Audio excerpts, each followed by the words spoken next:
देश श्रीमंत होतोय आणि लोक गरीब होत आहेत, अशा शब्दात माजी मुख्यमंत्री पृथ्वीराज चव्हाण यांनी अर्थसंकल्पावरून सरकारवर निशाणा साधलाय।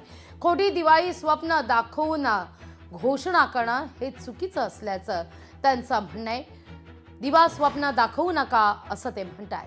बजेटमध्ये नुसते पैसे वाढवून विकास होत नाही, तर वास्तवात पैसे वाढले पाहिजेत असंही त्यांनी निरीक्षण नोंदवलंय। ऐकूया आपण।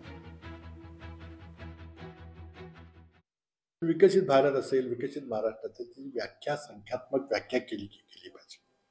आज भारताच्या अर्थव्यवस्थेचं आकारमान वाढते, देश श्रीमंत होतोय, पण देशातले लोक गरीब होत आहेत आणि त्यामुळं एखाद्या राष्ट्राची समृद्धी मोजण्याकरता दरडोई उत्पन्नाकडे लक्ष दिलं जातं।